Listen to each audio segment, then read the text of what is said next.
Donald Trump, Joe Biden, two white men in their 70s, two very different candidates. What we heard tonight over the course of the 90 minutes as we see Melania Trump come on the stage wearing her mask tonight is two very different visions of how to handle the COVID crisis, how the COVID crisis was handled. For the first 40 minutes or so, it seemed like a relatively normal debate.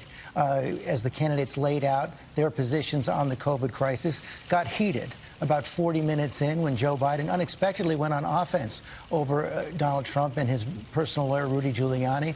President Trump responding with a series of unverified and misleading and false charges about Joe Biden and his business dealings and the business dealings of his son, and then some harsh clashes. We didn't have the kind of interruptions we saw in the first debate. The mute did appear to work at least for a time, but there were harsh clashes on health care, the minimum wage, children separated at the border under the Trump administration policy, and the big issue of character and race. Joe Biden memorably saying sarcastically, Abraham Lincoln talking about Donald Trump as one of the most racist presidents of modern times. The big question, John Carl, in the debate hall tonight for the president and his team, did they do enough to change the dynamic of this race? Well, look, George, this was a much better debate, and kudos to Kristen Welker in the moderating here. And certainly the Trump camp Republicans generally, who I've heard from over the course of the debate, were relieved that Donald Trump was much more disciplined. He wasn't doing all the interruptions. He actually had a theme at times, the theme that Joe Biden is a politician. When Biden would come up with something, why didn't you do it when you were in power? 47 years, why didn't you do it? So much more disciplined, Donald Trump. But George, your question, did it do enough to change the race? I don't think so. And one factor here is that Joe Biden had, I believe, the best debate that he has had in 2020. Joe Biden went on the offense. Joe Biden had Donald Trump on the defensive repeatedly. Even when it got into Hunter Biden, Joe Biden turned it around and put Donald Trump on the defensive about his taxes. I've released my taxes. Why haven't you released your taxes? How much did you pay in taxes? What about your bank account in China? It was a much feistier and more focused Joe Biden as well. Mary Bruce, the Biden camp had made this debate a priority. They put him down for several days to prep. Perhaps it paid off.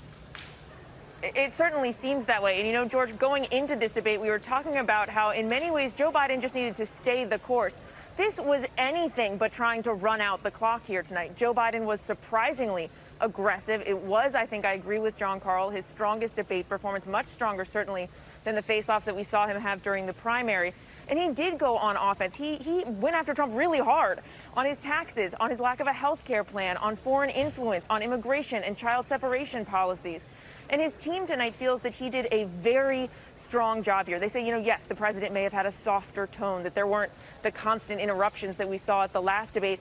But Biden's team says, look, that simply doesn't cut it, that they say Trump needed a win here. He needed a big win here, and he didn't do that. That's according to the Biden team. They also feel, you know, that Trump came in trying to drive specific attacks. They say that he repeated lies and that Biden proved that he can flip the script on the president and put him on defense. David Muir, he was not sitting on a lead. No, it wasn't. And right out of the gate, we saw that very difference between the two of them on how they would handle the pandemic. You know, we saw the vice president come out with the black mask on. The president did not have a mask. They differed on where we've been as a country of the pandemic, where we are, and where we're going. The president talked about him having COVID. He said, I'm immune. Said, not sure how long that lasts, but I'm immune. Said a vaccine was ready. It'll be distributed quickly, although we know regulators have said emergency authorization won't come for a few more weeks, at least until around Thanksgiving. From Vice President Biden, we heard something very different. He said 220,000 Americans are dead.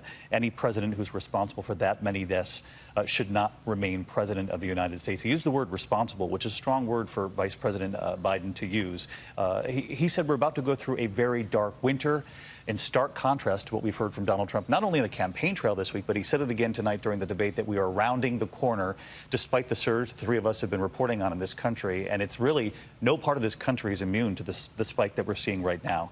And where they really did battle is how do you move forward? Vice President Joe Biden made the argument that we've got to get money to small business. We've got to open carefully. It might mean social distancing within these businesses.